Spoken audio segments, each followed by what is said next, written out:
Audio Jungle.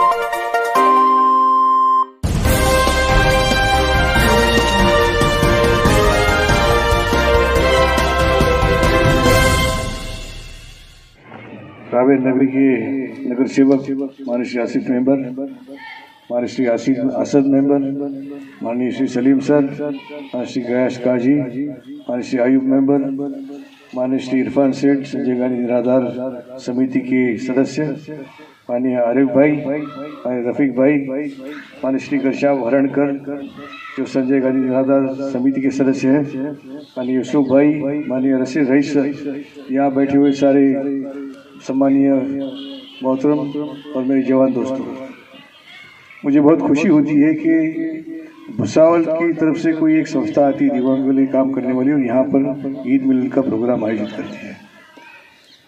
जब ये समिति के लोग मेरे पास आए, उन्होंने बात की तो मुझे बहुत खुशी हुई कि अपने खुद को अपने बलबूते पे खड़ा करने की कोशिश ये लोग कर रहे हैं, तो इनको पूरी सहायता और साथ हमने देनी चाहिए। इसलिए मैंने इनको कहा कि हम आपके साथ जरूर रहेंगे, लेकिन इतना ही मैंने इनको रिक्वेस्ट किया था कि आप भुसावल में संस्था स्थापन किए हैं, आप रावेर में आओगे, यावल में आओगे तो वहाँ की जो भी संस्था है उनको भी साथ लीजिए, इसलिए कि ये काम दिव्यांगों के लिए करना है, कोई संस्था के लिए नहीं करना है। तो दिव्यांगों के काम में कोई तकलीफ नहीं होनी चाहिए, कोई दो दरार नहीं होनी चाहिए, दो राय नहीं होनी चाहिए, मेरा मानना है। इसलिए जहाँ भी जाए वहाँ की जो संस्था है उनको भी साथ में लें। अगर उनको मालूमात नहीं तो उनको मालूमात दे कि क्या योजनाएं हैं, किस तरह से हम मदद कर सकते हैं, उनको काम पे लगाइए, आपके साथ में जोड़िए। और जो दिव्यांग भाई बहनें हैं उनको इसकी पूरी फायदा कैसे हो इस तरह से कार्य का अपना कल्प रखिए। या एक भाई ने बताया कि जो 4-4.5 रुपये खर्च आता है, सुनकर मुझे दुख होता है, शर्म भी आती है कि जो पहले से ही जिनको किस्मत ने तकलीफ दिया है, ऐसे लोगों को और तकलीफ में डाल के फिर उनको कहते कि हमने आपके ऊपर उपकार किया है, हम आपको दे रहे हैं, ये हमारा हक है, हमारे दिव्यांग भाइयों बहनों का हक है जो हमने उनको देना चाहिए। वो देने के लिए उनको कम से कम तकलीफ कैसे हो, कम से कम खर्चा कैसे हो, ये हमको देखना चाहिए।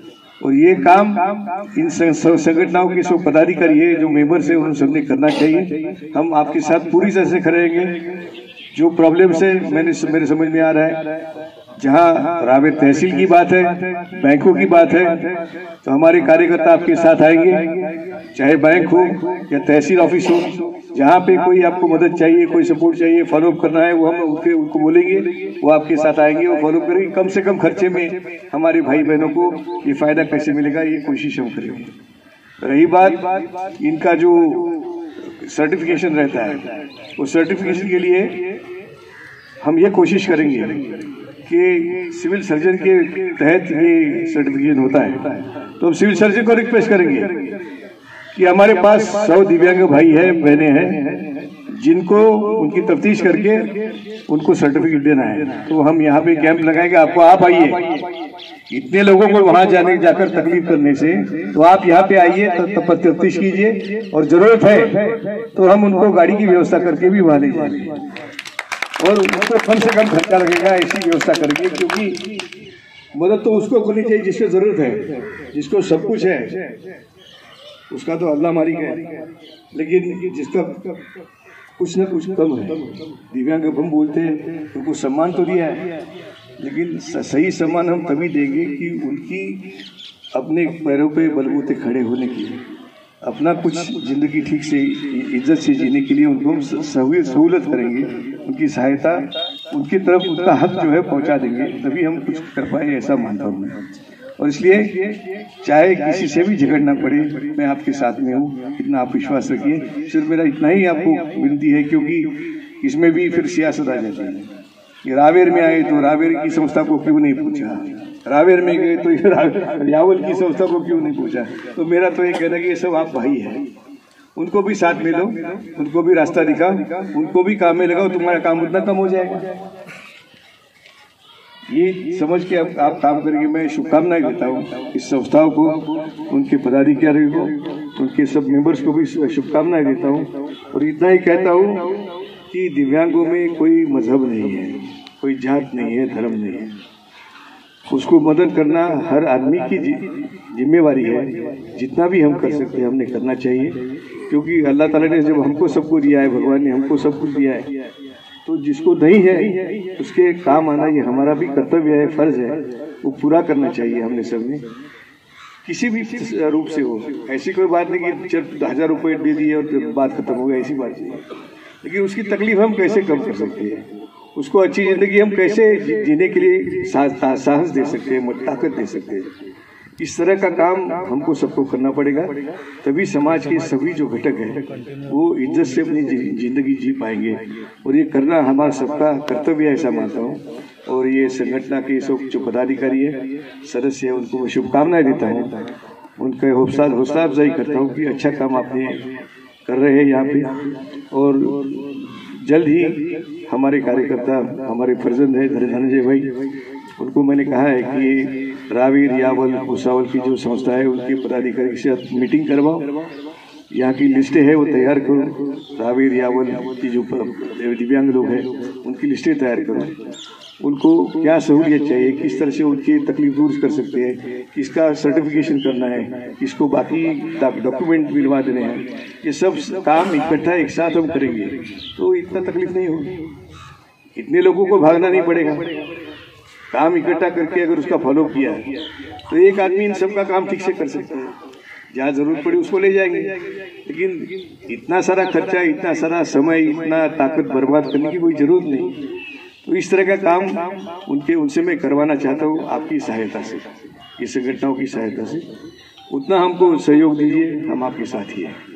कोई आप अवश्य भरोसा रखें कि चाहे कोई आपके साथ है नहीं हो, मैं आपके साथ हूँ और जरूर होगा। और मुझे विश्वास है कि हमारे कार्यकर्ता सभी दिल से हमारे साथ रहेंगे, क्योंकि हर अच्छे काम में ये जो हमारे लोग बैठे यहाँ पे दोस्त लोग, सभी मेरे पार्टी के है, ऐसी बात नहीं, लेकिन सभी मेरे साथ अच्छा काम करने के लिए आगे आते हैं, ये मैंने अनुभव किया है। इसलिए उसी आधार पर मैं बोल रहा हूँ कि जब भी कोई काम होगा आप जरूर बताइए, हम सब मिल के करेंगे। और आपका अकेले करेंगे, हमारा सबका काम समझ के करेंगे, इतना मैं आपसे वायदा करता हूँ। धन्यवाद। रमजान अंदर देखते हैं, हर बात अपन हर प्रकरण को ध्यान से बहुत बारीकी से प्रकरण को देखते हैं, लेकिन जलगांव सिविल में जो भी अपंग जाते हैं जैसा, तो उसका सर्टिफिकेट जो होता है उसको देखकर पैसे भरकर, जिसने ज़्यादा पैसे दिया और ज़्यादा वसीलेबाजी करा उसको ज़्यादा गुण मिलते हैं, ज़्यादा मार्किंग देते हैं, 100%, 50 ऊपर 60% ऐसा देते हैं। और बाकी वहाँ से जो दूसरे जो हकीकत में अपंग लोग हैं वो वापस आ जाते हैं, ना तो उनके पास किराया होता है, खर्चा होता है ना कोई बात होती है। और रही बात अपने सेतु वालों की, जो सेतु वालों को अपने एक बार तहसीलदार मैडम के सामने मीटिंग ली थी कि भाई जो भी प्रकरण अपनों को दिख रहा है कि भाई ये नामंजूर है, तो उसको 1000-2000 रुपये लेकर फालतू में मातक पहुंचाना क्यों? जो गरीब आदमी भर रहा है वो काय के लिए भर रहा है पैसे, कि वो अपना प्रकरण पास हो, तो वो सेतु वाला उसके 1000-2000 रुपये वही खा ले रहा और वहां तक उसका प्रकरण पहुंच नहीं रहा, और फिर हमारे पास आया भी तो वो अपात्र हो रहा है। ऐसा ही मामला चल रहा है बिल्कुल। और रहा सवाल अपने इसका, अपने पीले कार्ड वाले जो अपने रहते हैं बीपीएल कार्ड का, वो बीपीएल कार्ड का जब अप्पा ने अपने वहां से उनको बोल दिया कि ये प्रमाण पत्र तुम्हारा सही है, तो वापस अपने को उसका दाखला मंगा के आयाती का दाखला और प्रमाण पत्र का डबल अप्पा के पास भेजते हैं। वो वहां जाकर जाओ तो वो बोलता तुम्हारी घर कमेटी नल कमेटी भरो, वो कहाँ से भरेगा और कहाँ से उसको सर्टिफिकेट मिलेगा। ऐसे कई लोग सर्टिफिकेट के पैसों के पैरों और ये डॉक्यूमेंट के पैसों के पैरों अपात्र रह जा रहे हैं, और जिसके वसीला लग जा रहा उसका काम हो जा रहा। ये मैं बिल्कुल देखते आ रहा, बिल्कुल 3 मीटिंग 4 मीटिंग के अंदर मैंने सब मेरे आगे से देखा वहाँ पे। और कैसा है, अपन कैसा ज्यादा बोल नहीं सकते मैडम के सामने, वहाँ क्या बोलेंगे अपन। इलाज यही है कि एक तो इस तरह हम सिविल सर्जन से बात करके यहाँ पे कैंप करें, और यहाँ पे जो बैठते हैं उनको सीधी तरह से उनको सर्टिफिकेट मिले, इसकी कोशिश हम करें आमने सामने। और आप लोगों की अपॉइंटमेंट इसलिए मैंने की है कि वहाँ बैठ के अभी ये भी आपको देखना पड़ेगा कि जो गलत है प्रकरण वो आगे जाने नहीं चाहिए। अभी वो ये दुकान क्यों चलती है, क्योंकि जिसका बैठता नहीं वो भी पैसे देके घुसने की कोशिश करता है। यानी कि गलती दोनों तरफ है, खाने वाले की तरफ भी है और देने वाले की तरफ भी है। तो जिसकी लायकी नहीं, जिसकी यानी क्वालिफाइड जो नहीं है वो भी घुसने की कोशिश करता है, इसलिए ये काम हो रहा है। और इसलिए तो कमेटी के मेंबर तुमको इसलिए बना गया है कि ऐसी हालत में जो सही है वो होना चाहिए, उसके लिए चाहे झगड़ना पड़े। मैडम भाई तो क्या है, ठीक है ना, उसके कोई बाप का माल तो है नहीं, ना उसके बाप का राज है। कमेटी के मेंबर तो हम हैं, तो अगर होना चाहिए तो उसको लड़के हमको करना पड़ेगा। तो रही बात ये सिविल सर्जन की है, तो कैंप लेके सामने क्यों नहीं हो रहा है, उसको होना चाहिए, वो हम उनसे बात करके करेंगे ना। और अगर जरूरी है कि वहाँ जाना है तो हमारे 2 मेंबर उनके साथ जाएंगे। एक आदमी जाएगा, उसके बदले तो है कि ये जमा करो, 10-15 लोग जमा करो, गाड़ी लेके उनके साथ हमारे कार्यकर्ता जाएंगे, आप जैसे लोग जाएंगे। इनको क्यों नहीं मिलता है? तुम सामने बैठो, उसकी छाती पे मेरे को फोन लगा के तो क्यों नहीं था, मैं बात करूंगा ना। ऐसे थोड़ी है कि वो अपने दिल से अगर करेंगे, उनका भांडाफोड़ करने में कितनी देर लगती है। जब ये डर उनमें पैदा हो जाए कि साले अपना भांडाफोड़ होती है, तो अपने ईमानदारी से काम करना चाहिए, तभी तो वो काम करेंगे। तो इतना तो हमको करना ही पड़ेगा। तो आपने कहा ये दिल की बात, जो दुख जो है आपका, तो उसके आगे के काम अपने को ये करना पड़ेगा। उनको छाती पे जाके बैठ के आपको ये करवा दो। ऐसा होता दादा कि जो अपंग है सामने उसका प्रकरण अपने आता है और वो अपंग दिव्यांग बहुत तकलीफ होती है। इसीलिए वहाँ पे जाके उसका सर्टिफिकेशन करवाना, उसको तो देखने को भी नहीं होना, सारा डायरेक्ट पास करने। उनका काम है कि तो तपास करना, उसका कितना % है वो देखना, वो करके उसकी देखिए नियम है ना, तो नियम समझने को ना हमको भी समझने पड़ेंगे कि क्यों होता है, ये क्यों नकार क्यों रहा है, तो सही है कि नहीं है, ये इतना भी हम देख सकते हैं।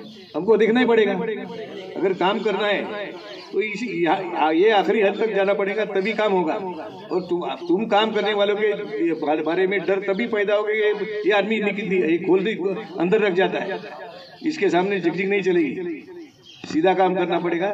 ये आपका डर वहाँ पे निर्माण होना जरूरी है। तुम जैसे 2-4 लोग वहाँ गए ना, उनकी गड्ढे में जाएगी। और अगर press the bell icon on the YouTube app and never miss another update.